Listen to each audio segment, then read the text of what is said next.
going through mindset shifts, and this one's a little different.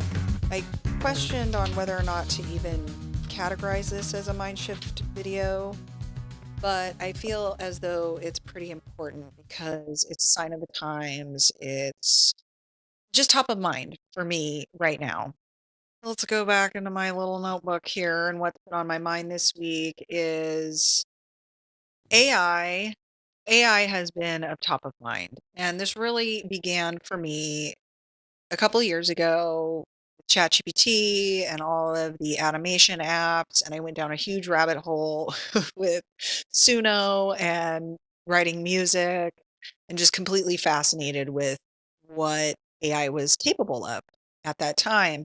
And I have continued to use it on a regular basis and continued to use it just increasingly more over that time.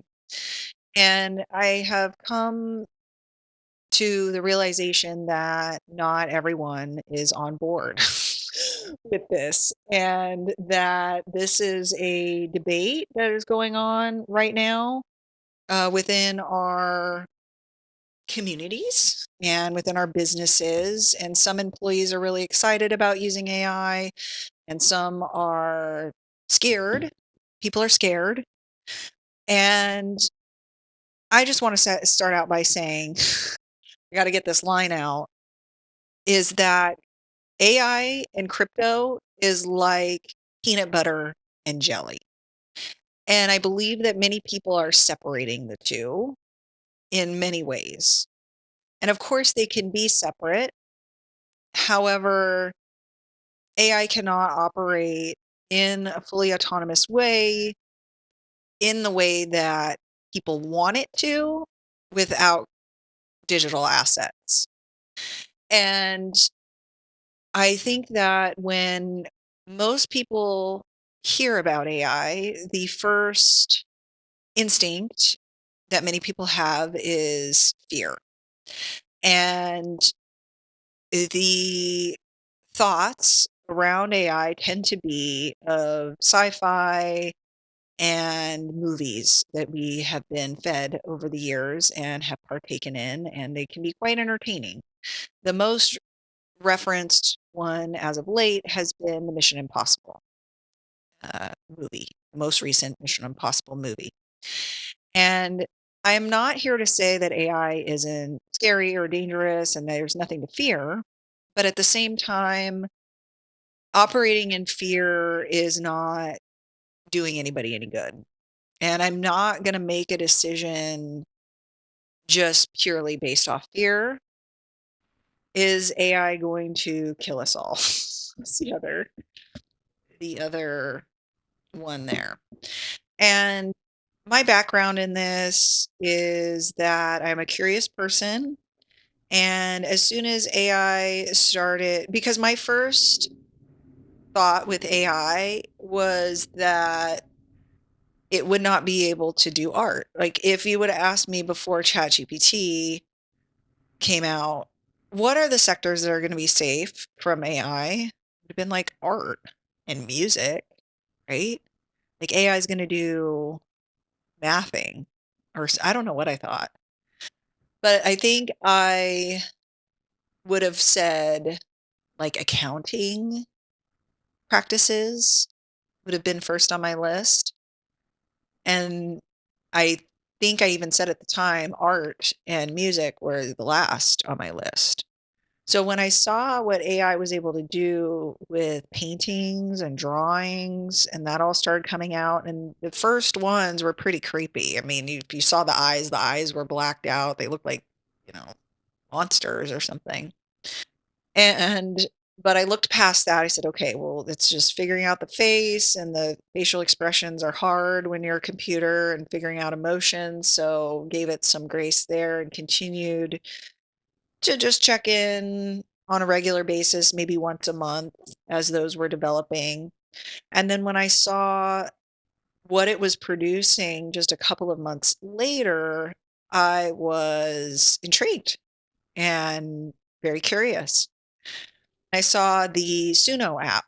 I started playing around with the Suno app and I thought, oh, how silly you can make a song with one prompt. And I went in there and it was making songs. And then I started writing songs and putting them in there and they were pretty good. And I was going, wow, this is really way more advanced than I had ever thought it would be in this realm. So it just continued to surprise me and continued to stoke my curiosity as I kept using it. And then I embarked on several projects of animation and playing around with animation, spent thousands of dollars on image generation and video generation and prompting. And I learned a ton about how to speak to these systems and how those systems, what information they need from me to produce the best result possible because there's a sweet spot. If you give it too much information, it gets confused and gives you a crappy product. If you give it too little, it assumes too much and may give you a crappy product or crappy result. And of course, when ChatGPT came out, I it was using it every day, almost. I think in the beginning, I really made myself use it. I forced myself to use it because I know how I am with new things. And with something new, it takes me a while to put it into my workflow and find value in it. And I just kept looking for use cases for it. How could this save me time? How could I use this? How can I leverage this? And as the abilities of AI have transformed since then, it's pretty wild to look back on and see how far it's come in such a short amount of time and see what I'm able to produce today that I was not able to produce even just a year ago. And the quality of work has increased and my confidence has increased quite a bit in the tech space. So if you asked me to build a website last year, I would have been like, yeah, I know how to do that in a certain, with this certain thing and that certain thing. I mean, I did build websites with WordPress and things like that, just very light coding, like very light, some maybe HTML stuff here and there, right? So not a tech person, but not a Luddite either. Okay. And today, I'd be like, "Yes, I'm I'm making, like, HTML everything," you know, and using tiny sites to put proposals on and interactive tools with clients and building communication guides, this huge communication guide for one of my clients. It literally has sample emails for everything that we may wanna send to the employees all year about their value add services that automatically come with their insurance, wellness focused emails, open enrollment announcements, a full calendar on the expected dates on when these things should go out. It's so cool, so cool. And organizing all the PDFs that are associated with each thing. So it's very specific to what the employee would need to actually use that service. So HR can easily look it up and just getting organized with all this stuff. So cool. And even just this last Monday, I called my coworker and best friend and said, I just finished an hour, like in my morning, I finished about a year's worth of work in one morning. This is crazy productive. I have never felt more productive in my entire life. And then I talked to my brother, who is also he's in the world of computer programming, IT. He's a pro. He's really good. He's really great at I'm gonna get tongue-tied on what he can do. Automation, automating processes and operations and all the things. And he even said, "It's an amazing time to be alive. Look at all these things we can do with this. Oh my goodness." And productivity is just going through the roof. And it can be exciting when you have a vision and you want to build something and see it come to fruition in lightning speed and the product is better than you could have imagined or dreamed up.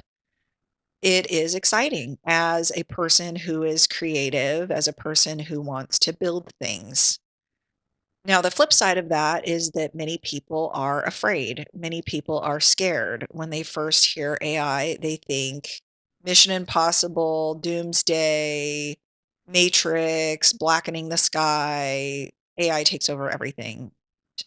I'm not saying that's not a possibility, but and I'm not saying not to proceed with caution. And that's not what I'm saying. What I'm saying is I think that holding on to that fear is not going to do anybody any good. And I think that the framing around this time period that we're in is look at these cool new tools and what can I create today? How can I add value today? What can I build today? How can I take an idea and make it real and put it out there and test it and see if it works? And we have the ability to execute better than we ever had, ever in human history that we know of, in written human history. And I have decided that I am gonna operate with caution and operate within certain parameters and run things by people that know more about things than I do and proceed with safety first, but I'm still gonna drive the race car. I'm still getting in and I'm still gonna check it out and I'm gonna drive the damn thing. And at the end of the day, AI is a tool. It is a powerful tool. A tool can be used for good or a tool can be used for bad. And can AI be used to break into things and steal things and security breaches? And can it be used for nefarious purposes? And the bad guys, can they do X, Y, and Z? Can a control system be implemented? Yes, yes, yes, yes, yes. Yes, it can. But I also believe in human ingenuity, and I also believe in decentralization, and I believe that the more good people create and build things, the more opportunities there will be for all of us in the future. And if we ignore this opportunity, we're doing ourselves a great disservice and our children a great disservice and future generations a great disservice. Because how can we come up with safety parameters and ethics and morals and principles around a technology that we do not understand and that we have not used? So I encourage people to get in there and give it a try. And the next thing here is, oh yeah, the other reason why I did it, my paranoid version of me, my conspiracy theory version of me, is that I wanted to know what AI generated could do so that I know when I'm being duped. I wanted to know, when am I being sold an AI slop? When am I being sold a video that isn't even real? And if I'm in there using it and I'm in there understanding what animations can do and what these video generation tools can do, and I'm a layperson that's willing to spend a couple $100 to learn something, what could someone do that had tens of thousands of dollars that wanted to create a video to trick me into believing X, Y, or Z? And those are the things that I think about is I don't wanna be naive. I don't wanna walk into a situation assuming that a video is real when it's not. And if I have an eye for spotting fake videos, AI generated enhanced videos, I am less likely to be naive. I am less likely to be duped. So that was one of my reasons. I had lots of reasons, but that was one of my many reasons for pursuing this because there's this saying of know thy enemy. And there's also a saying that says, keep your friends close, keep your enemies closer. Not to say I want to keep my enemies closer, but it puts forth an idea that if you have a challenge in front of you, the best thing you can do in a lot of cases is learn as much about the capabilities of that challenge or of that enemy per se that you can. So you can overcome that challenge or overcome that enemy or build defensive mechanisms and offensive mechanisms to overcome that challenge or that obstacle or that enemy, whichever however drastic you wanna get in your own mind. Um, yeah, so I didn't wanna be duped. And another point that came to me while I was running my life and doing momming and adulting was that the old way is dead, and you can feel the soullessness in some of these things that we're still doing. And that might be dramatic, but that's how I felt in the moment is when I went to the bank and I went through a drive-through, which I hadn't done in I can't tell you how many years, a decade. And I went to the drive-through and I got the little capsule, the little plastic capsule. It sucks through that tube. It's so cool. The kids love it. And it comes in and you have to fill out a deposit slip or a withdrawal slip. And I'm writing with a pen. And I remember writing checks. When I first went to the grocery store when I was 18, I would write checks still to get groceries sometimes. And I remember my mom always wrote a check when I was growing up. We'd go to the grocery store, she'd sit there and write a check. Could you imagine? I almost want to take a checkbook to the damn grocery store and write a check. Just I think they still have the little scanning thing, to get the check through. It goes through electronically and immediately and whatever, but the point is that I felt like this is probably my last time doing this. Like, this may not be even an option in a couple of years. And then I thought, what about coins? Like I'm keeping like all my coins. Like I usually roll them up and we're nerds over here. We have these, and I've done this ever since I was a kid with my dad. I have fond memories of my dad rolling coins. And we'd go through all the coins and we'd look for the silver ones, we'd look for the copper ones. I knew what years and all this aligned to different values of different coins. My dad would cherry pick out the ones he wanted, and then we would roll them and take them to the bank, get cash, and go get something special, go out to eat or get pizza or whatever. And I have this memory of as a kid, so I have continued that with my kids, and we have a change jug that we put all of our change in, and every year or so, I go through it and roll it and take it to the bank and usually take the money and put it in like a college savings fund for my kids, or we'll go and get a toy or something. And I try to use it as an educational practice. Like she's learning how to count coins, she's learning about pennies and nickels and dimes and adding and how money works, and also different types of metal. We're talking about different types of metal and how different types of metal are worth different amounts and why is this coin worth more than that. So I use it as an educational process, and I thought, I don't even really wanna I had resistance to rolling them and turning them in. And I'm going, I think that the metal, even the crappy ones, I think the metal is worth more than the coin.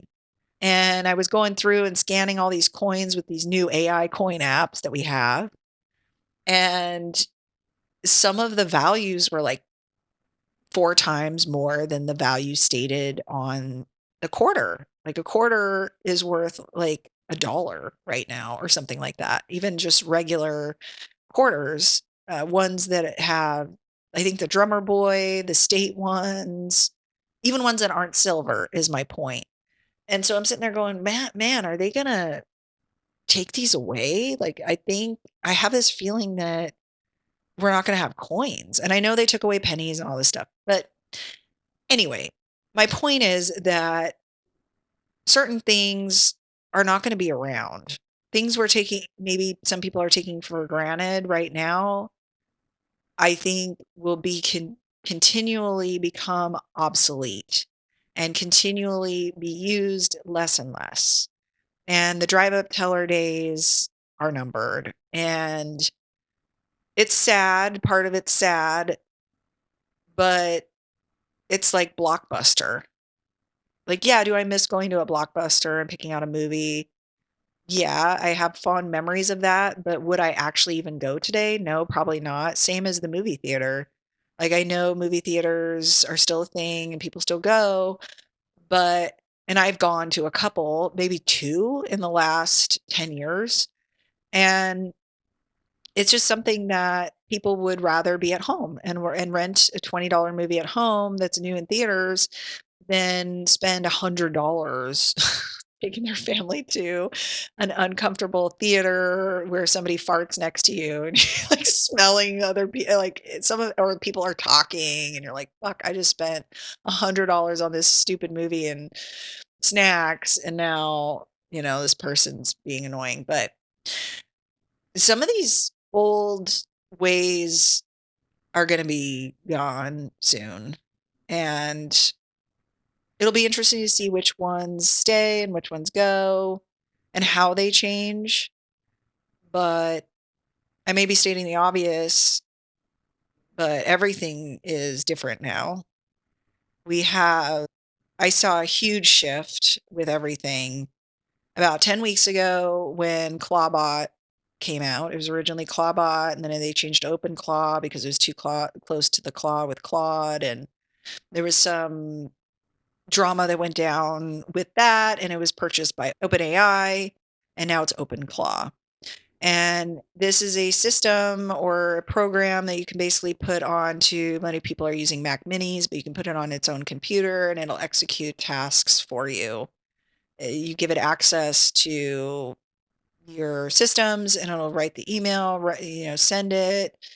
Basically be like Claude Computer and some of these other systems, but you own it. It's in your office. And you can make it a closed system where it's not exposed to the internet. You can make it more secure that way and give it strict parameters so it doesn't run wild and, access your bank account and do something crazy, right? And what I see is a lot of businesses that move a lot of money have seen the efficiencies and the money saving that come with using AI in the financial industry and with money, with payroll, with treasuries, with banking, credit cards, money transfers, wire transfers, international exchanges of money, foreign exchange, interstate. I mean, if you can wiring somebody is $25 still. I mean, we just printed out claim forms and mailed them in, okay? So all of this it's like I'm living in this world where I have situations where I'm still mailing in claim forms with ink and paper and stamps, and then I have AI run claims systems emerging, and it's like all running parallel where some companies are just staying and stuck and not moving. And there's no way that they are going to let that process go, at least for now. And then we've got ones that are running as fast as they can to implement efficient systems and try to get costs down as much as possible. And I think that many people do not realize the amount of money that will be saved once AI and cryptocurrency are managing our money because it gives you the ability to program money. You can really tell the agent exactly when you want to buy and sell something, what philosophies you're you want to run, what sequences of money goes here, here, here, and then it goes into this bucket, which is gaining certain amount of percent of interest with cash flow while it's sitting in the bank account or sitting waiting for payroll to run. And there are massive opportunities there that I think a lot of money managers, CFOs, high level CFOs, and yeah, money managers are looking at and saying, wow, if we could get this all to run and have it not be delayed by so much, and it's done in seconds and it's auditable, can audit every single movement, then that would be great. And the only way to do that with AI is through cryptocurrency and digital assets.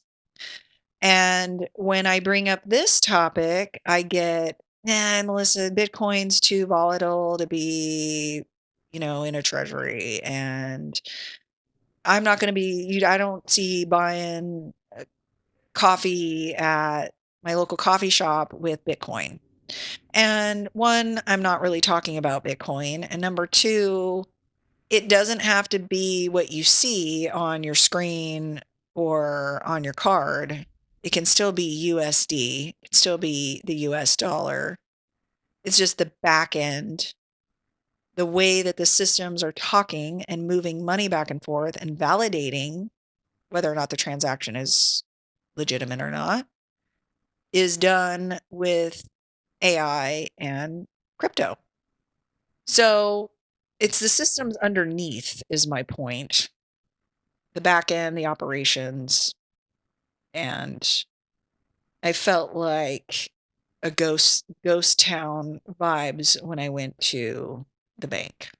All right. So another quote that I heard this week that I really loved is, I dream my painting, then I paint my dream. And I believe that was Leonardo da Vinci. I heard another content creator say that. And I thought that was a really cool quote from Da Vinci, and really speaks to the importance of meditation, of seeking your own guidance in a world that is trying to steer you one way or another. And at the end of the day, you are the captain of this ship of your life. And it's up to you on how you want to live that life. And I'm not saying don't take advice from other people, hire coaches, do whatever you want. But at the end of the day, no one has the answer for you. You have to decide what your answer is internally and have that agency over your own life, and not allow your brain to go down a victim mentality and step into, what can I do? Instead of looking at what you can't do, I can't do this right now. Okay, well, what can you do? What can you do right now? What can you do? That's a better question. And 5% productivity increase. That's crazy. I did a whole video. I just recorded it on that. I keep hearing people say AI is making everybody dumb. There was, I think, a couple of news articles that came out or must have come out, because I've heard a lot of people parrot this in just casual conversations on how AI is making us all dumber. And I don't agree. I believe that it is making everyone a manager, because now we have the ability to have AI employees, or have the ability to delegate more and raise our consciousness, raise our thoughts, raise our mindset to be longer term and workflow and long term thinking. Because when we give a task to anybody, an employee, an agent, you have to think of, what would this person, what would the agent need to complete this task? And that causes us to have to be empathetic. We have to think, we have to have some foresight, do some work, gather the right documents, make sure we have everything in line, make sure we have everything we need, all the information needed in order to execute the task. And so we've all gone from employees to managers overnight. And with that, those are my mindset shifts this week, mind shifts. I know it's pretty tech focused, but I do think it is a mind shift because many of us started out fearful of AI, and the more I have used it, the less fearful I have become. And doesn't mean I'm not cautious now. I know that these powerful technologies, any powerful technology, should be respected, and any powerful tool should be respected. But at the end of the day, it is a tool. And I have decided to leverage it to the best of my ability to build the best things that I can, to produce the best work that I can, and do the best job I can for my clients, for my family, and leverage it in absolutely every way. Part of me is a little bit scared it's going to be taken away and I'm not going to have it anymore. That's another reason why I'm like, I want this open claw, um, like yesterday. And because I feel like it's going to protect me from the downside of these AI services upping their prices next year, because I think we all know that if we become more dependent, start building systems around these things and these services and these models, and they change it. That's happened to me a couple of times. Is I get a process down, I get a pretty consistent result, and then whoever works over at that model makes a change, and now my results are different, and I have to go back and redo shit. So having to rely on somebody else's system is a little gives me a little anxiety. I don't like that. And so I'm going to dive in and learn more. And I'm diving in, I'm learning more, I'm gonna play with it, I'm gonna test it, see what I can do. Obviously, I'm helping, I'm deploying the services of other people that are more tech minded than me to help me through this, of course. But that is the direction that I am currently steering. That's the mindset that I have around this powerful new tool. Right now, I am excited about it, and I think 2026 and 2027 are going to be jaw-droppingly fast, and changes are going to come to us pretty fast. And if we get these powerful tools in the hands of really good people, a lot of really fabulous, amazing things could be just right around the corner. And when I say that, of course, my first thought is medical and all the medical data diagnosing things, medical breakthroughs, and such will be interesting to watch, and science will be interesting to watch. So, in some aspects, I've got my popcorn ready, and this is what I'm watching. And then my other point, I did bring this up in another video, is the news. You can get so distracted with the doomsday scenarios. I mean, really, for the last couple of years, a nuke's coming, we're going to get blown up. This one's going to get blown up. All this stuff, all this terrible stuff is happening all the time on my news feed on my phone. And I have decided to stay peripherally aware, aware in a not 100% focused on it, but I am aware of some of the things that are going on, and I can't dedicate too much time to it. And there's so much more going on right now, and it's so interesting to me. My curiosity is through the roof with AI and cryptocurrency and all the changes that are happening, and I'm just trying to keep up. I'm just trying to keep up with everybody else. I'm just trying to keep up with all these super smart people that are creating all these really amazing things. So there's some really amazing things happening out there, and just remember that the news is designed to be negative. They've done study after study. Everybody clicks on the negative news article instead of the positive one. And there's still good shit happening out there.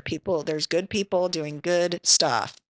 And finding good people doing good stuff is what I am focused on rather than just watching all the bad things. I'm not gonna call them bad people, even though I know some are.